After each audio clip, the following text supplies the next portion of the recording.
মুখের ঘা হলে যে ঔষধি গাছটি উপকার করতে পারে তাই আজকের এই ভিডিওতে আমি দেখাবো। আসসালামু আলাইকুম, সবাই কেমন আছেন?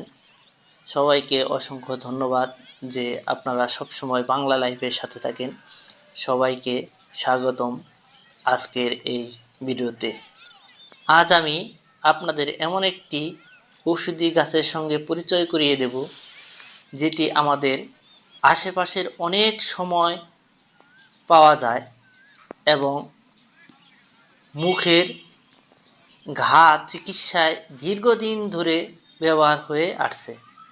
তবে শুরুতেই বলে রাখি, এটি কোনো নিশ্চিত চিকিৎসা নয়।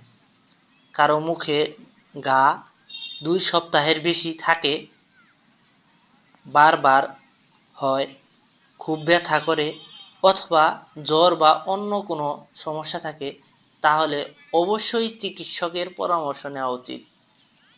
চলুন আজকের গাছটির সঙ্গে পরিচিতি হই। আজ যে গাছটির কথা বলছি সেটি আপনারা এই ভিডিওতে দেখতে পাচ্ছেন। এটি পরিচিতি ঔষধি গাছ।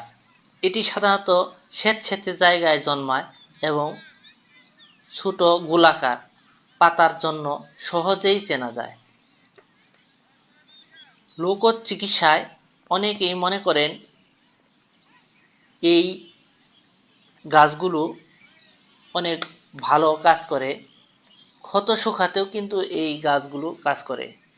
মুখের দুর্গন্ধ যদি দূর করতে চান তাহলেও কিন্তু আপনারা এই গাছটির এই ফলটা, এই দেখেন অনেকগুলা পেকে গেছে, এগুলো ব্যবহার করতে পারেন। কিভাবে ব্যবহার করবেন আমি আপনাদের বলে দিচ্ছি। প্রথমেই কয়েকটি এই যে ফুলগুলো নেবেন, পরিষ্কার পানিতে ধুয়ে নেবেন। এরপর বেটে রস করে সুন্দর পরিষ্কার করে চিবিয়ে খেতে পারেন। তো বেশি কথা বলবো না। আর আপনারা তো জানেন এইগুলো বিভিন্ন সময়ে আপনাদের সমস্যার সৃষ্টি করে থাকে। এগুলো যে কোনো জায়গায় পাওয়া যায়।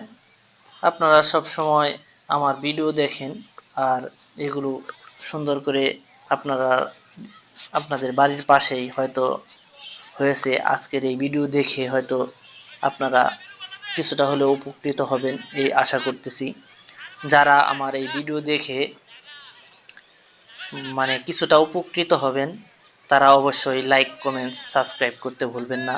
সব সময় আমার চ্যানেলকে পাশে থাকবেন, আমার ভিডিওগুলো দেখবেন, স্কিপ না করে দেখবেন। সবাই ভালো থাকেন, সুস্থ থাকেন। আল্লাহ হাফেজ। দেখা হবে অন্য কোনো ভিডিও।